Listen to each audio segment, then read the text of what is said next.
आज जो मैं जिस दो मौज़ूआत के ऊपर गुफ्तगू करना चाहता हूँ और फिर आपसे इजाज़त चाहूँगा। सबसे पहली चीज़ जो मैं बात करना चाहता हूँ कि इंसानियत के चेहरे पे एक बदनुमा धब्बा है, वो है 6 नवंबर सन 1947 को। लेकिन सिर्फ ये एक महीना नहीं है, ये एक सोच है। ये सोच अक्टूबर में शुरू हुई और फिर नवंबर में जो है ये अपनी इंतहा को पहुँची। ये नस्ल कुशी की एक मुहिम थी जो महाराजा कश्मीर ने, महाराजा ऑफ पटियाला ने, सरदार पटेल ने, बलदेव सिंह ने और उसके अलावा जो डोगरा फौज थी, महारानी कश्मीर की थी, इन सब लोगों ने एक बहुत ही मकरूह और मज़मूम मंसूबा बनाया। उन्होंने कहा कि जम्मू में मुसलमानों की अक्सरियत 61% के करीब थी, तो उन्होंने कहा कि इस अक्सरियत को हमने घटाना है। तो इसके लिए उन्होंने कत्लेआम या जिसको नस्ल खुशी कहते हैं या अंग्रेज़ी में उसे जेनोसाइड कहते हैं, उसका एक प्रोग्राम बनाया और उस प्रोग्राम के तहत इन 2 महीनों में पहले में उन्होंने तैयारी की, उसके बाद हिंदुस्तान की फ़ौज यहाँ उतारी और उसके बाद ऐलान जंग किया मुसलमानों के खिलाफ। मैंने कल एक ट्वीट किया था तो वहाँ एक साहब थे, उन्होंने तंज़न ये कहा कि क्या आपके पास डॉक्यूमेंटेशन है? तो मैं आपको बताना चाहता हूँ कि इसके ऊपर खासी डॉक्यूमेंटेशन मौजूद है और जो एक चश्मदीद गवाह थे उनका नाम था वेद भासन। उन्होंने इसके ऊपर जो है मज़ामीन भी लिखे हैं, कुतब भी लिखी। लेकिन उससे ज़्यादा जो मैं आपको बता रहा हूँ, उस वक्त जो टाइम्स ऑफ लंदन था जो अब तक छप रहा है, उसने ये बताया था कि इन 2 महीनों में 2,37,000 मुसलमानों को शहीद कर दिया गया था और जो बाकी बचे थे उन सबको पाकिस्तान या आज़ाद कश्मीर की तरफ मुंतकिल कर दिया गया। बिलजब दूसरी चीज़ जो मैं आपको बताना चाहता हूँ कि ये सिर्फ एक अखबार ने नहीं लिखा था। उस वक्त जो स्टेट्समैन के एडिटर थे ईएन स्टीवन, उन्होंने इसकी शहादत दी कि 2 लाख से ज़्यादा लोग जो है वो हिंदू इंतहा पसंदों ने मारे हैं। उसके बाद जो है जो हॉरेस अलेक्जेंडर थे, उन्होंने कहा कि इसमें रियासत शामिल थी और रियासत की सरपरस्ती शामिल थी। जो जेनोसिडियर्स थे, ये जो नस्ल कुश लोग थे, जिसमें डोगरा फौज, पटियाला की फौज, इंडियन नेशनल आर्मी और राष्ट्रीय स्वयं सेवक संघ के लोग शामिल थे, इन्होंने एक मुनज़्ज़म मंसूबे के तहत मुसलमानों को कत्ल किया और ये दूसरी जंग अज़ीम के बाद पहला जेनोसाइड था। नौजवान भूल चुके हैं, मैं 20 और शहादतें दे सकता हूँ कि जंग अज़ीम के बाद ये दूसरा जेनोसाइड था। लेकिन इसके लिए कोई नूरनबर्ग ट्राइब्यूनल नहीं बना जिसमें मुकदमे कायम किए जाते, जिसमें मुजरिमों को कटहरे में खड़ा किया जाता। जो असल मुजरिम थे, जिन्होंने इसकी निगरानी की, जिन्होंने वो कत्ल किए, वो नेशनल कॉन्फ्रेंस में शामिल हुए, ये वेद भासन कहता है। और उसके बाद उनको काबीना में ओहदे दिए गए और उनमें से बेशतर को जो रियासत थी उसमें मुख्तलिफ ज़िम्मेदारियाँ दी गई। ये मुसलमानों के साथ उस वक्त एक साजिश हुई थी। दूसरी चीज़ जो मैं आपको बताना चाहता हूँ कि हिंदुस्तान ने इसके ऊपर दबीज़ पर्दा डाल दिया कि जी इस किस्म की कोई चीज़ हुई ही नहीं। एक तो ये लोग थे जो बराह रास्त जुर्म का इर्तिकाब कर रहे थे, एक वो लोग थे जो उनकी सरपरस्ती कर रहे थे और उसमें सरदार पटेल और बलदेव सिंह का मैंने नाम लिया, नेहरू भी बराबर के शामिल थे और लॉर्ड माउंटबेटन को इसके बारे में इल्म था। कोई भी बरीउज़्ज़मा नहीं। तो अगर आप तारीख़ के इन औराक़ को दोबारा से खोलेंगे नहीं, लोगों को बताएंगे नहीं, तो फिर हिंदुस्तान की भाषा चलती है, हिंदुस्तान का बयान यह चलता है कि जी कश्मीरी दहशतगर्द हैं और हिंदुस्तान दहशतगर्दी से मुकाबला कर रहा है।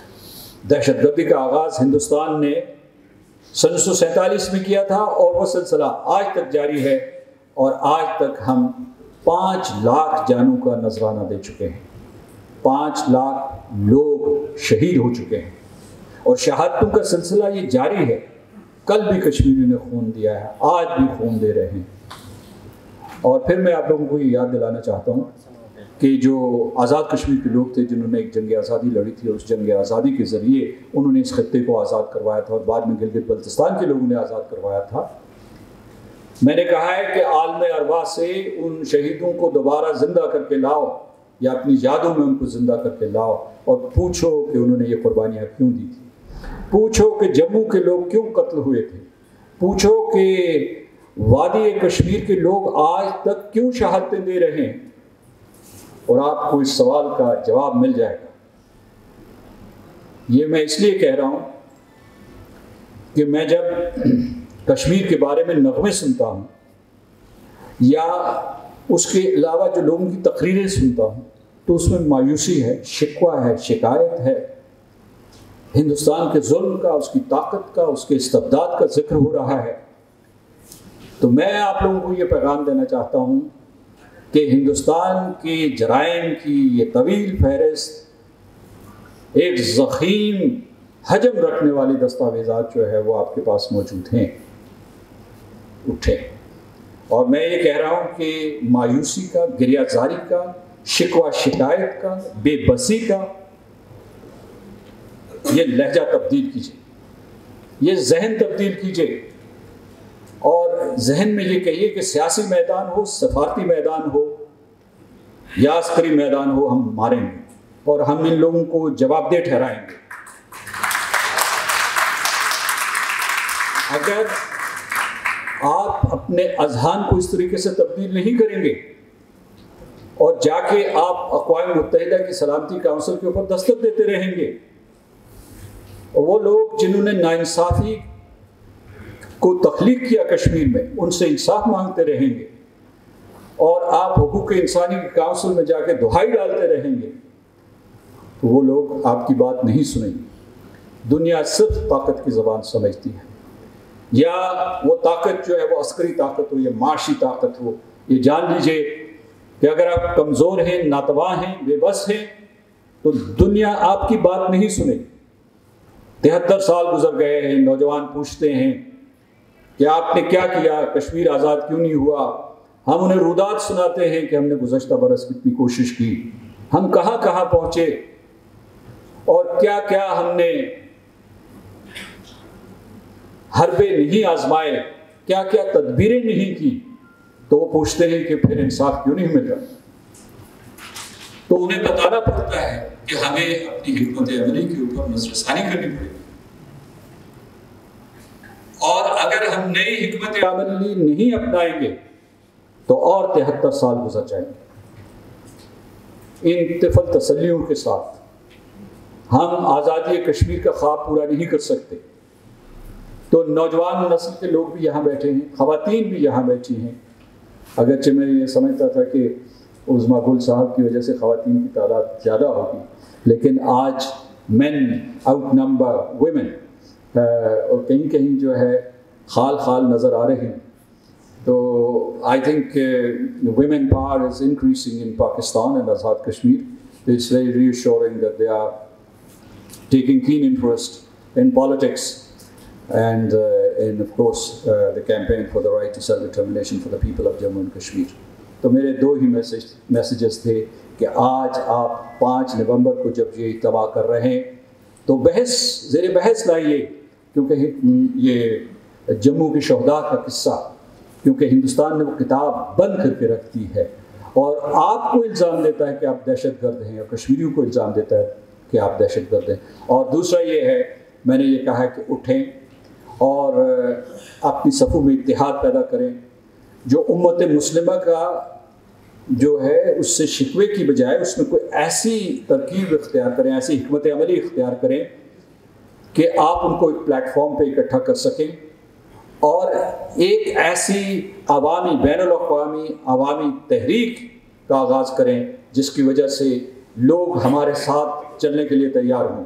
मैंने नौजवानों को और आज़ादी कश्मीर के लिए जो लोग भी मुतहर्रिक और फ़ाल हैं उनको ये पैगाम दिया है कि अब वक्त आ गया है कि इसे सिर्फ सिफारती तहरीक तक महदूद न रखा जाए, बल्कि इसे एक अवामी तहरीक बनाया जाए, एक बैनुल-अक़वामी अवामी तहरीक बनाया जाए। लेकिन अवामी तहरीक के आसार कहाँ नज़र आते हैं? वो बंद कमरों में नज़र नहीं आते, वो सेमिनार्स और वेबिनार्स में नहीं नज़र आते, वो टेलीविज़न के मुबाहसों से वो बात मुमकिन नहीं है, मुनाजरों से ये बात मुमकिन नहीं है। आपको चौक और चौराहे में आना होगा। जब पूरी पाकिस्तानी कौम खड़ी हो जाएगी, पूरे आज़ाद कश्मीर के लोग खड़े हो जाएंगे, तो फिर दुनिया भी आपके साथ खड़ी हो जाएगी, दुनिया भी आपके साथ खड़ी हो जाएगी। अगर आपने वियना में और पेरिस में और ब्रसल्स में और स्ट्रासबर्ग में और न्यूयॉर्क और जिनीवा में एक तलातुन बर्पा करना है, एक कोहराम बर्पा करना है, तो उसके लिए सबसे पहले हमें खड़ा होना होगा। और इस तरीके से दोबारा ये मैं आपसे कह के जा रहा हूँ, ना तवानी और ना ताकती की वजह से नहीं, बल्कि कुव्वत पैदा कीजिए ताकि आपकी आवाज़ भी सुनी जाए और दुश्मन जो है वो बिला खौफ व ख़तर जिस किस्म के मज़ालम ढा रहा है वो उसका ख़ात्मा करे। और जब वो सोएं तो सोने से पहले जो है पाकिस्तान की कौम से और कश्मीरियों की कौम से डर कर वो सोएं और उनको वो नींद ना आ सके इस वजह से कि यहाँ एक बहुत बड़ी कुव्वत उभर रही। बहुत बहुत शुक्रिया।